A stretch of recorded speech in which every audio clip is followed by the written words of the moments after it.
નમસ્કાર, આપ જોઈ રહ્યા છો પાટનગર નેટવર્ક ન્યૂઝ. આપની સાથે હું છું મોનિકા. બુલેટિનની શરૂઆત કરીએ મહત્વના સમાચારોથી. ગાંધીનગર સ્થિત નેશનલ ફોરેન્સિક સાયન્સ યુનિવર્સિટી ખાતે દેશમાં પ્રથમ વખત ફાર્મા જોબ ફેરનું આયોજન કરવામાં આવ્યું, જેમાં 50 કંપનીઓ અને 800 થી વધુ વિદ્યાર્થીઓ ભાગ લઈ રહ્યા છે. આ પ્રસંગે આરોગ્ય મંત્રી પ્રફુલ પાનસેરિયાએ વર્ષ 2047 સુધીમાં ભારતને તંદુરસ્ત દેશ બનાવવા પર ભાર મૂક્યો હતો.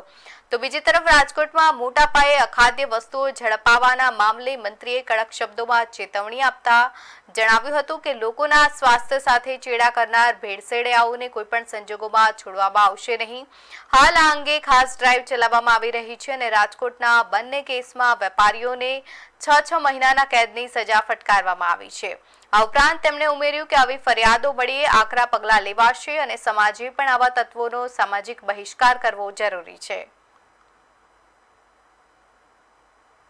ભેળસેળિયા તત્વો છે એ અસામાજિક પ્રવૃત્તિ કરતા પણ ડેન્જર છે અને માફ કરી ન શકાય. આવા લોકોનો સામૂહિક બહિષ્કાર કરવો જોઈએ કે જેથી કરીને લોકોના સ્વાસ્થ્ય સાથે ચેડા કરીને એક પણ બાબતોની અંદર જ્યારે અમને કમ્પ્લેન મળે છે ત્યારે અમે ચોક્કસ એના પર રેડ કરીએ છીએ અને એના પર એક્શન લઈએ છીએ.